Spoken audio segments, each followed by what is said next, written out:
जहाँ पे ball spin होता है वहां पे बॉल सीम भी होता है। बिल्कुल ऐसे ही। तो इसलिए उन्होंने बॉलिंग बड़ी एक्यूरेट की और जो इंडियन बॉलर्स हैं with in their limitations I think probably सबसे ज्यादा एक्यूरेट है। एक्यूरेसी बहुत ज्यादा है, एक्सपीरियंस बहुत ज्यादा है।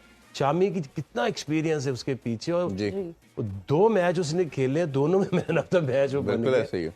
तो आई थिंक इस तरह की फॉर्म हो, इस तरह का एक्सपीरियंस हो, बुमराह जैसा एक्यूरेट बॉलर अभी मुझे और तो कोई नहीं नजर आ रहा। जो हम बात करते हैं वन ऑफ द बेस्ट होता है कि प्रेशर में इस तरह के बड़े स्टेज के ऊपर आप अपनी स्किल और एक्यूरेसी दिखाएं। आके भाई आपसे भी डिस्कस करना चाहेंगे। मैं थोड़ी सी बात इंडिया के हवाले से करना चाहूँगा।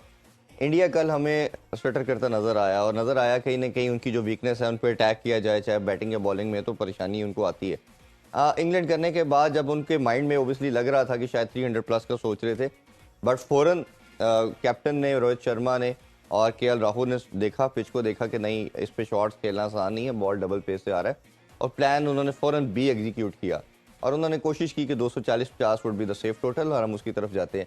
ये जो गेम अवेयरनेस की बात करते हैं, सेंसिबल होने की बात करते हैं कि आप अकॉर्डिंग टू सिचुएशन अपने आप को रीड करके फिर आगे मूव करते हैं, इस अप्रोच को, रोहित शर्मा की इनिंग्स को कैसे देखते हैं आप? देखिए चाहे आपकी जितना भी एक्सपीरियंस हो, पिच को एक हद तक आप रीड कर सकते हैं जब तक मैच स्टार्ट नहीं होती। एक तो है कि ये जो रेड क्ले है ये थोड़ी सी दूसरी से जल्दी खराब हो जाती है। ऐसे ही ये मुंबई में भी ये मिट्टी है जी, मुंबई और इधर भी यही, जयपुर में भी ऐसी मिट्टी ऐसे ही है।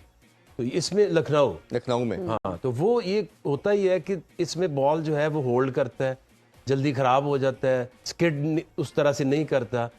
बैट्समैन के लिए आसानी तो वो है ना जो इंडियन पिचेस पे हम देख रहे हैं कि रीजनेबल अच्छा बाउंस है, बॉल स्किड करता है, उसमें आप पुल शॉट मारे, ऑन दी अप मारे, जहां मर्जी मारे जी। लेकिन ये कंफ्यूजन भी उतनी ही पैदा करता है कि आपका जो माइंड है वो सोचता किस तरह से। मैच से पहले आप मीटिंग्स करते हैं, स्ट्रेटजी बनाते हैं, उसमें यही होता है कि बैट फर्स्ट, गो फॉर 350।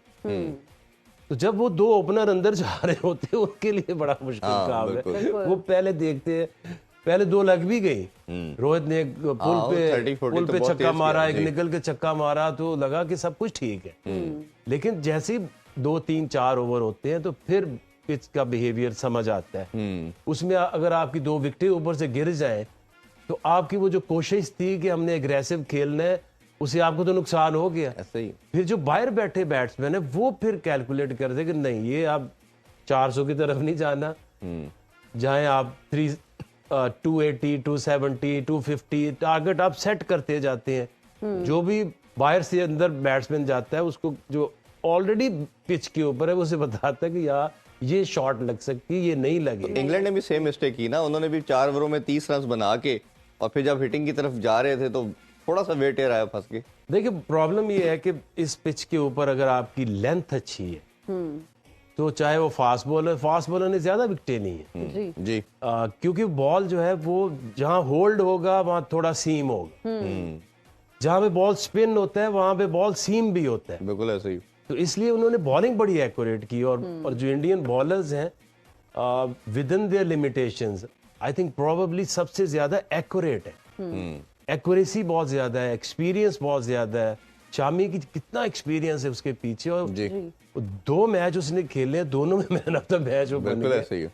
तो आई थिंक इस तरह की फॉर्म हो, इस तरह का एक्सपीरियंस हो, बुमराह जैसा एक्यूरेट बॉलर अभी मुझे और तो कोई नहीं नजर आ रहा। जो हम बात करते हैं वन ऑफ द बेस्ट होता है कि प्रेशर में इस तरह के बड़े स्टेज के ऊपर आप अपनी स्किल और एक्यूरेसी दिखाएं। खेलों से रिलेटेड तमाम अहम खबरें और अपडेट जानने के लिए सुनो न्यूज़ के YouTube चैनल को भी सब्सक्राइब करें और बेल आइकन को क्लिक करना मत भूलिएगा।